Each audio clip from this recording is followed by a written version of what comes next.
Peace and blessings. Walk one. What's good, what's good, what's good? You already don't know the don't know. Where's the gang? Where's the squad? Peace and blessings. Lockdown FM. Live presentation time. Come on. Little bit of MJ to warms the thing there. What's poppin'? Wagwan, where you at, where you from? Are you nice? Are you safe? Are you happy? You get hydrated? Are you minding your business? Are you keeping on top of your peoples? But come on. Pause that though. Wagwan peoples. Sunday and that. I don't usually pop up on Sundays. I'm usually quiet. I like to relax on the weekends, but I've been such a myth to the lives over the last few days, and with Auntie Erica, Auntie Jill, blessing everybody with such amazing energy last night, I thought, you know what? Let me bless the world with a little something too. So big up everybody joining. We'll give it a quick second because I know say a whole heap of people were trying to tell me that they're trying to join tonight. So yeah, let's do a roll call. Where you at? Where you from? What's good? Wagwan. Are you nice? Are you blessed? What's new? Are you still shook? Or are you realizing that all of the things that are going on at the moment are a corruption of your senses? A way in which your rights are able to be taken away from you. Yeah. A way to implement new technologies, test technologies, data collection. You know, data is now worth more than oil. Literally, like before the oil industry crashed, data, your information, your personal preference, your choice, the way in which you use the internet, that information was more important than fossil fuels. Now, with the implementation of 5G technology, you may have seen in places like Singapore, they're testing the little, what are they called? Boston Dynamics robo-dogs.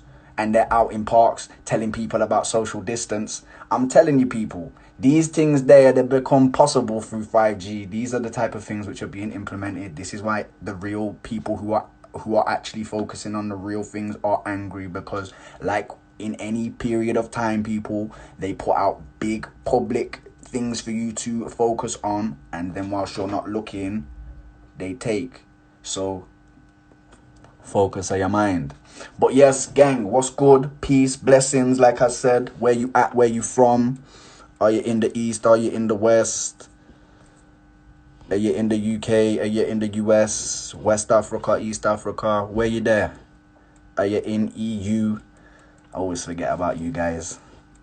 Big up Sweatland inside the place. Hey lot. Big shout out to my brother Ty inside the place. I hope that you're nice. I hope that you're keeping safe over there in New York, my brother. And you know, say I've been rewatching a whole heap of things that you've been in whilst I've been on my lockdown. Who else? Big up Norway inside the place. Hey lot Ethiopia. Big up, big up, big up. Hey lot my beautiful sister Miljora Wagwan Sistrin. I hope you've been working on your thesis. I hope you ain't been lacking. Big up New Jersey inside the place. Hail up my sister Jill Wagwan, inmate 57829. Don't know. Big up Nottingham inside the place. Hail up the Swahili crew from South Africa. Daya. And Dayblade Beauties. Me see you there. But yeah, yo, guys, tonight's purpose, tonight's live stream. Obviously, we're not going to forget Trinidad. Big up Trinidad inside the place. Come on. Hail up all my jam rock them. Come on. Big up Eritrea inside the place. Come on. Hail up Guyana. Come on. The Melon Nation is here, yeah? All right. Big up all of the Latin America crew. Don't know. Okay.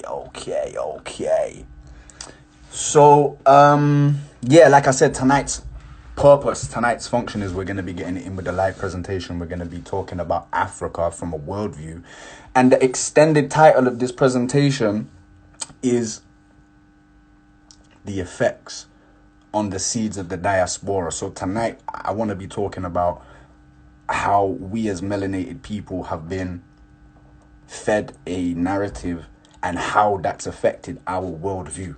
Because believe it or believe it not, you know, I know that there's a lot of continental brothers and sisters inside the place today. Hey, lot, peace and blessings. But tonight's conversation, I think, is more particularly aimed towards the people in the diaspora to help you realize that a lot of your preconceived notions are not actually yours. They're not things that you truly think. They're things that you've been given to think and you've ran with it, because at this point, there isn't anything to replace that. There hasn't been, you know, everybody... We'll see in the presentation. I don't want to spoil it and the thing there just yet. But yeah, so there's a nice little number of people inside the place here. So I don't really want to waste no time, because at the end of the day, this one's going to be, you know, we're going to get it in. So as with all of the presentations, I hope you already know you're going to have to turn your phone on the side. So give me a hot second. I'm going to make sure that everything is set. Make sure you've got your juice. Make sure you've got your notepad. Make sure you have anything that you need, because we're about to go in. How am I turning the camera down? Oh. One second, guys.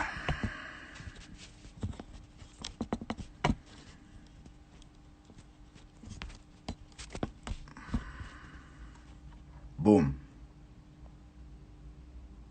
Now let me wipe the camera real quick. It's a little smudged.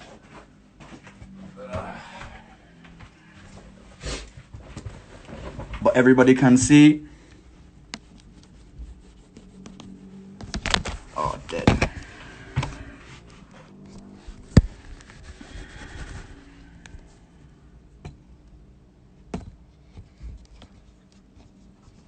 Oh my days. Boom, look at that. Perfect. Let's say perfect. All right. So this is the presentation we're going to get it in with, guys. Africa from a worldview. Turn the comments off. All right, say nothing. Hey, look. Jasmine, Natalia inside the place. Come on. All right, let me turn off the comments. I don't even know how to do that, you know.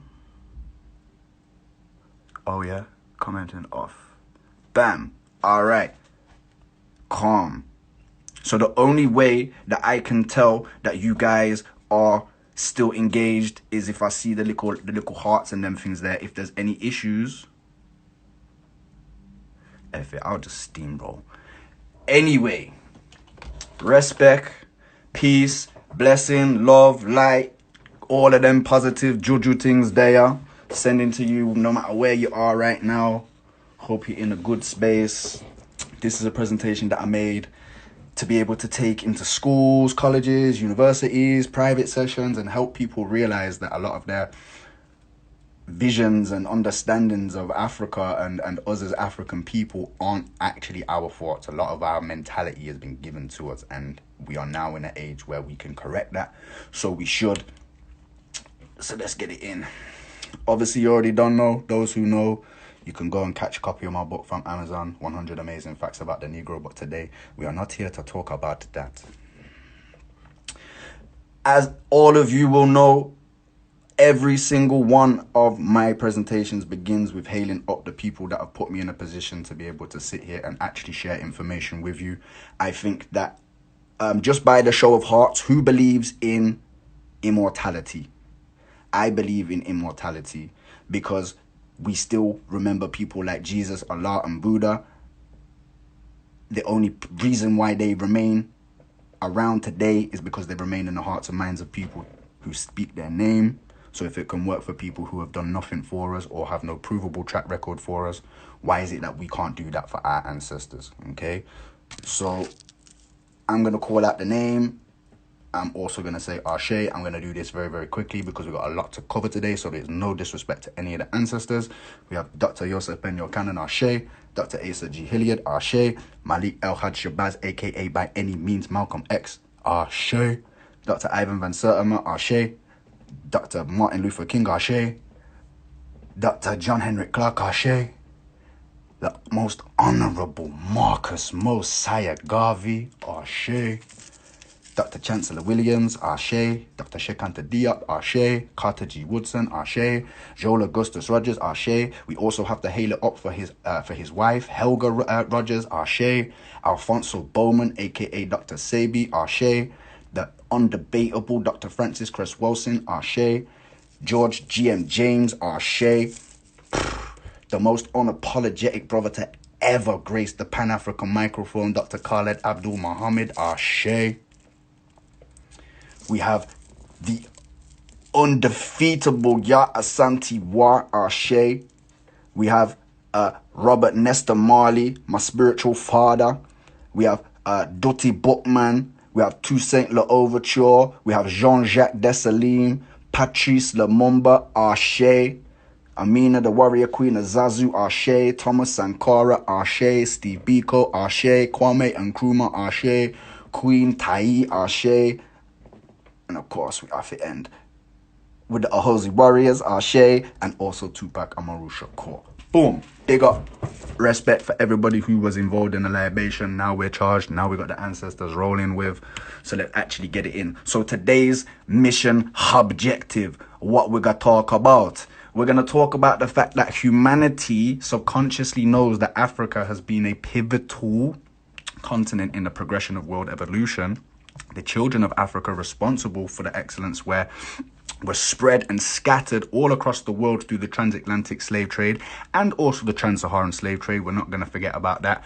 But we've had to endure the brutalist of agendas that have subjugated and dehumanized. And we've only survived and continue to rise. And we continue to do so.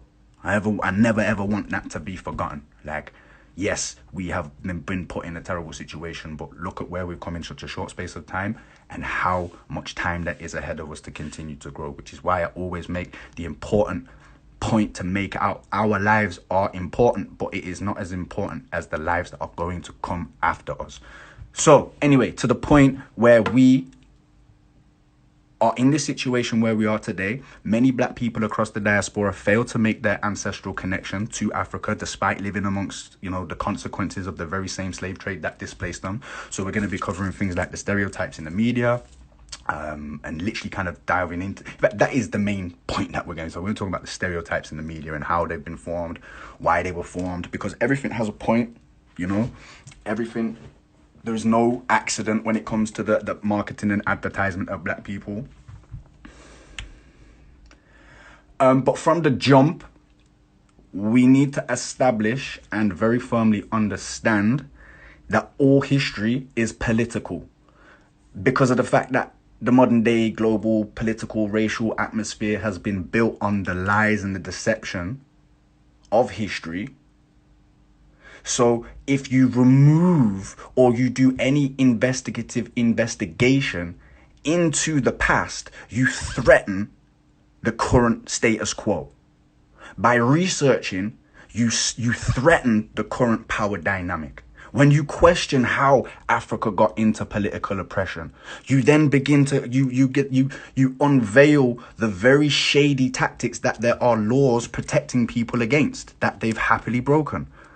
Instigating famine, drought, abuses of rights, funding warlords, instigating civil wars, installing dictators, creating diseases, maldeveloping nations so that they're abundantly impoverished. Like, how can you create a environment of abundant poverty? Like, that's raw. Anyway, let me stick to the point. Otherwise, I'll talk all day. But there has been no other people or any other group of peoples whose history has been as politicized as African peoples, as melanated peoples, as Caribbean peoples, as people of the sun. Our history has been, no other history has been more politicized. And because it has been turned into such a sensitive topic, classrooms are now directed towards less controversial topics, and they skim over the vital components to, build that. They skip over the important parts, so we don't give children the opportunity to have a positive mentality. Okay? We don't have... Why are people messaging me when they know that I'm live? Can't do that. They're skipping over the important parts of history so that our children are not able to build a correct, positive mental image of themselves. They're not able to create a historical, cultural image that is beneficial for a way of going forward. Okay, I remember whenever I was in school and slavery or anything of culture was ever mentioned, all of the children in the classroom would turn around and look at me like I'm supposed to be the mouthpiece for the entire Afro-Caribbean community. Boy. John Henrik Clarke said it best when he said that powerful people cannot afford to educate the people that they oppress, because once you are truly educated, you will not ask for power, you will take it. Let me say that again. Powerful people cannot afford to educate the people that they oppress, because once you are truly educated, you will never ask for power, you will take it. So, putting things into a little bit of context now, okay? When we speak collectively about the world and how information spreads, and because information now today is spreading at such a fast rate, new discoveries are being lost in the new data, and so paradigm shifts can actually take generations to take effect. New thoughts, new information can take a lot of time to spread, because it gets lost in information. So, for example, we all now know that the coronavirus is a hoax. We're not saying that it's not real. We know that there's a real virus, but we know that the situation is being blown out of proportion. We now know that politicians, health institutions are spreading that information. But because there is so much information being spread, the truth, the real, the new updates are not getting through to everybody. It's the same with almost everything. So much information being released that it is difficult to discern what is true and what is not true, or what is the relevant information and what is not the relevant information. Okay, now this is what we're seeing when it comes to Africa and the world image of Africa. I mean, granted, over the last kind of decade, we've seen a rapid improvement of the quality of the images and the quality of the journalism and the quality of the perceptions and the world images that are being created of Africa, but it's still we're still undoing a lot of damage, okay? And it's the perspective of the descendants of the diaspora that has actually been damaged massively as well. And I want to kind of put that into perspective a little bit as well. So we all know, through less bias, more inclusive, more open access academic information, that Africa has been the key progenitor or nucleus for the world evolution. Whether we're talking about humanity or mankind, or we're talking about science and technology and spirituality, all of that comes out of this here. Yeah, you have the Omo Valley, where the first human beings are found, here. You have the lower valley of Awash and the Wadi Cabana area, where domestication of animals happens. You have a place which has got a Dutch name here called Sterkfontein, which again is where some of the first anatomical human beings were ever found. You have the Ngorongoro crater, where again a lot of the first anatomical human beings are found. You're not finding these anywhere else on Earth. You have ancient Kemet, this area here. You have the whole of this east coast here, because I'll be honest with you, this is what Kemet was. Culturally, this was what Kemet was. And what went into ancient Kemet come from here, and it came from here. And it landed here as the total cultural expression of Africa. Anyway, that's here nor there. The point is, the world knows that humanity comes out of Africa. They know that advanced science, mathematicians, astrology, all of these amazing things come out of here. We know that. You know, again, sorry, the examples. We have all of this domestication, the mathematics that goes into the pyramids, the spiritual practices, all of that there. You're trying to tell me that that's not advanced? You're crazy. Okay? However, despite being the origin of civilization and one of the most abundant, diverse places on Earth, it remains the most overlooked, unappreciated, and overly oppressed continent on Earth. The sentiment that has seeped, this is like a sentiment that is seeped so deep into the fabric of society that the children of the diaspora, me, you, other black people in the West, we have now begin to turn our back on the continent. We've become so disassociated with the continent, many of us have turned our back. And we're going to begin to talk about why.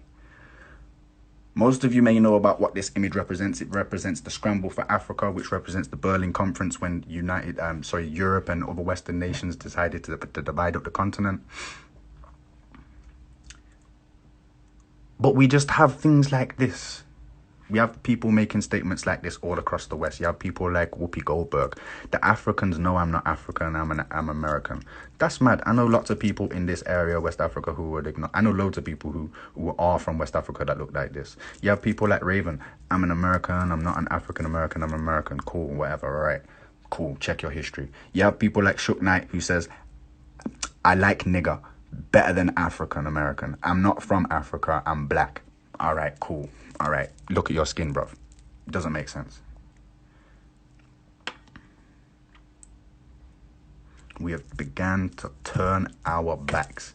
We've wanted to fit in a society culturally where we don't fit, to where we now use the same jokes that they use and we turn our backs on the continent. Do you understand what I'm saying? Is that making sense, or am I chatting doo-doo? We're going to stop in a minute and we're going to talk. I'll turn the comments back on so I can see what people are thinking and what people are saying. But am I making sense so far, or am I chatting doo-doo? Because, you know, we could spend hours, days, weeks, months dropping fact after fact after fact after fact about how Africa got how it is today. We could cover all of the heinous kingdom expanding, life-taking crusades, like the campaigns that the Arabs and Europeans waged on the continent, you know, the trans-Saharan, transatlantic slave trade. We could talk about all of the different African sellout nations who engaged in, you know, selling with European nations. We could, we could talk about all of these different things. We could talk about this here, by the way, for example. You know, people always are like, oh, when black people are talking about African history and this and that, they never talk about any of the negative things. Well, do you know who this brother is here? This brother here, his name is Tipo Tip.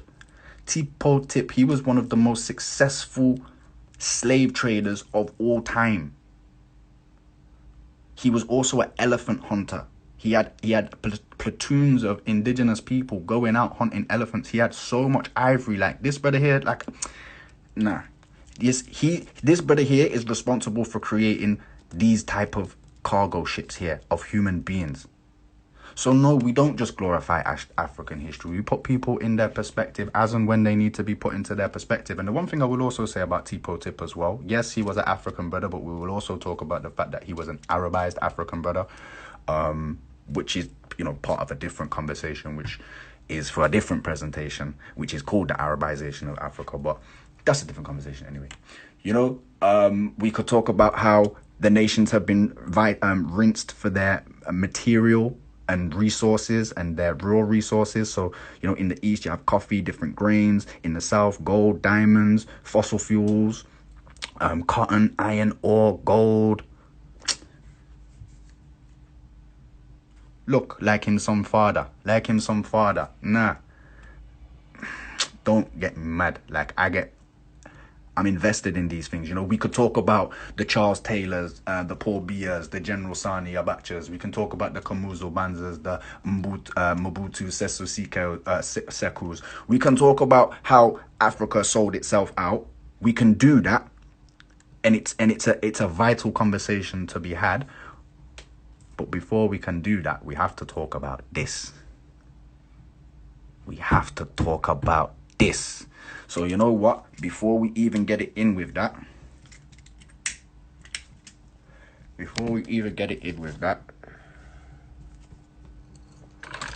let's do a catch up. Let me put the comments back on for a hot second. So, boom. What we saying so far? Are we making? Is it? What kind of questions do we have? I can see that there's some down there. R.I.P. Laila Afrika. Yeah, do you know what? Forgot to hail up the ancestors. Do you know what it is? This presentation is old still, so I need to update it with some of the other ancestors. Alaikum salam. Big up. So yeah, you know, we're talking about the fact that, yeah, there's lots of different things that we can pick at as to why Africa is how it is.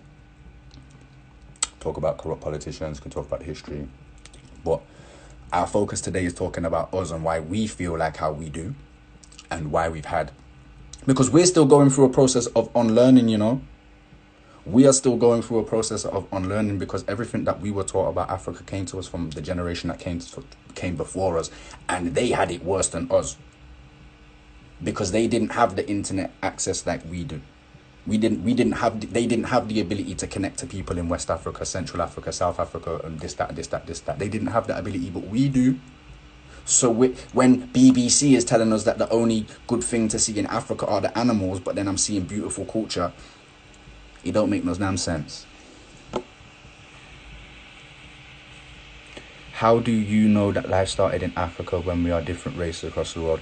I personally don't, but there are hundreds and hundreds and hundreds and hundreds and hundreds of scientists who have correlated this information and studied it, and it's been peer reviewed. So I'm able to trust that science that's been argued and debated for centuries and centuries, until I see a better theorem.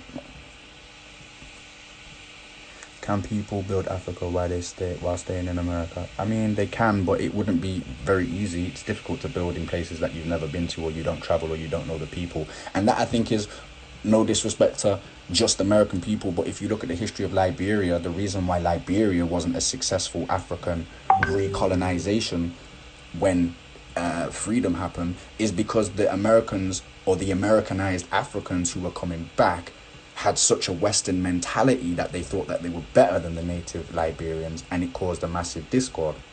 A massive problem. So yeah, people of the West should go back to Africa and build, but it should be on the fact that they're on equal footing, on equal standing, not to go down there and act like, say, you're superior, because that's doing no different to what the European or what the Arab did when they came in, and we can't do that. That's not conducive. Do you believe in a DNA test that will share your person?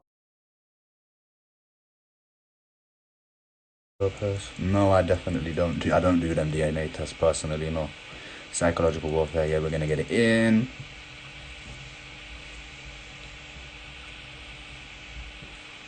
I